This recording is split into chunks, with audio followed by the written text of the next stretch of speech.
Hey guys, so look, one of the topics that you were supposed to cover back in Algebra 1 was called rational exponents. And so I just want to review really quick and give you guys some problems. It's not that big, but let's get into it, okay?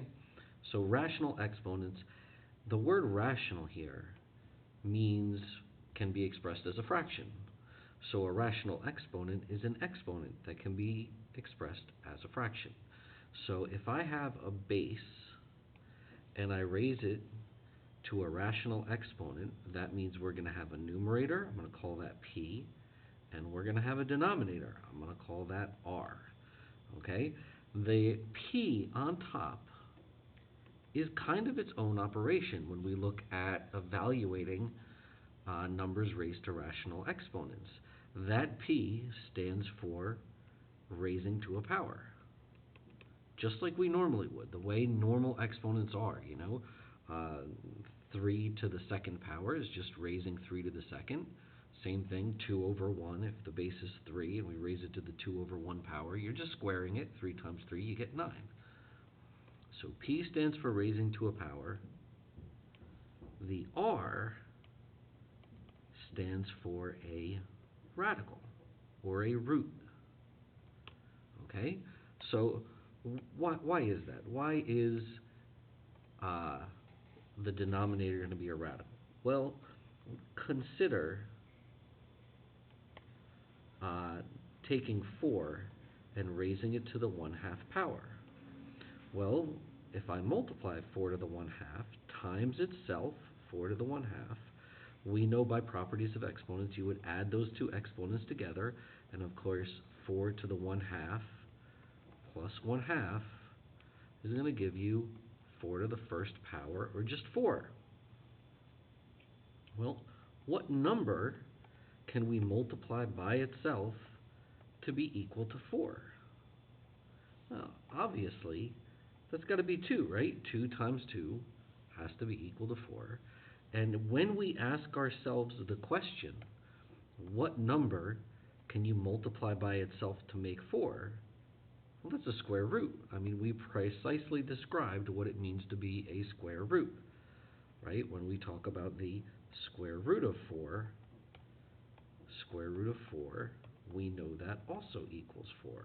So we say the 4 to the 1/2 power is equivalent to that square root, right?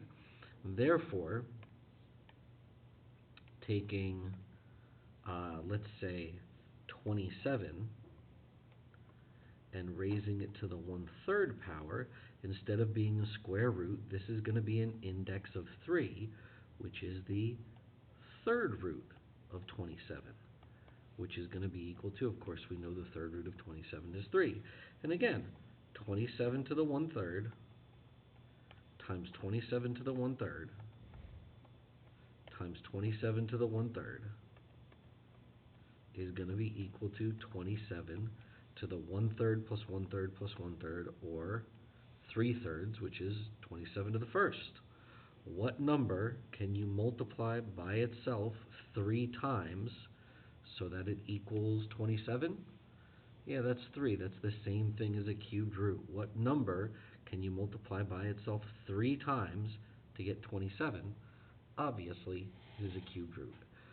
So we're going to be practicing a little bit of, evaluating these types of rational exponents and, working from there. Now, back to the top, let me just say that your exponent can also be positive or negative, right? Your exponent can also be positive or negative.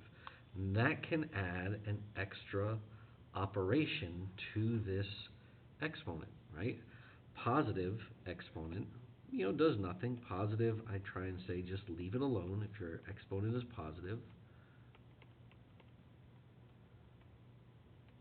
And of course, if your exponent is negative, flip it. Take the reciprocal. Okay? So exponents can have up to 3 operations within a single rational exponent. We can raise to a power, We can take the radical of the base, and we can also flip it. All right?